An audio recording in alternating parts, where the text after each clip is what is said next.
since this leak happened, it has been a big whodunit, a mystery behind where these documents came from.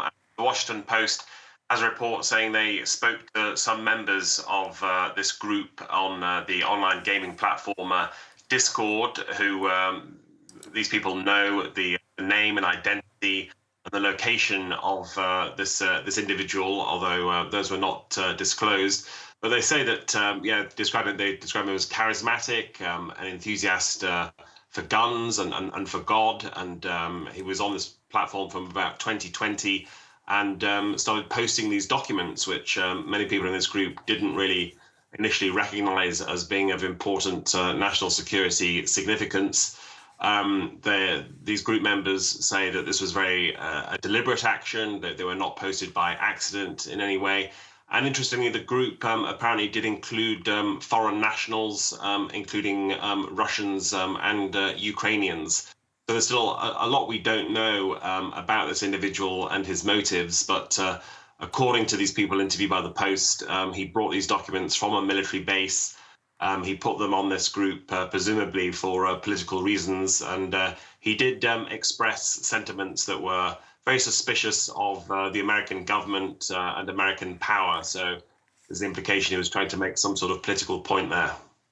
And meanwhile, David, it's not clear if all of the documents circulating are entirely authentic. Can you give us more of a sense of just how harmful these leaks are? It's certainly been very damaging to the US, and Bill Burns of the CIA has described the episode as very unfortunate. Washington has been on something of a damage limitation exercise, making contact with allies around the world, trying to smooth this out. It's not the first time there's been an embarrassing leak of this nature. Intriguingly, I think it exposes some differences between the US and Ukraine. Obviously, America has poured in billions of dollars to support Kyiv's war effort, but there's certainly some discontent in Ukraine about the extent of this intelligence, the monitoring of President Zelensky himself, and of course the assessments, which were rather bleak about Ukrainian air defenses potentially nearing collapse, about how difficult it would be for Ukraine to mount a spring offensive. I think Ukraine itself rejects those views.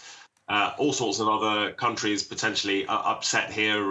The documents talk about South Korea being reluctant to support Ukraine. They talk about Egypt potentially supporting Russia with some arms. And interestingly, also Serbia, which is a very pro-Russian country generally, seems to be gearing up to support Ukraine. So there's a lot of reverberations and ramifications diplomatically. What we don't know is whether it will actually change Ukraine's strategy for the spring. They are expected to mount an offensive, and they still have quite a number of options. So they won't necessarily take a different route because of what these documents show.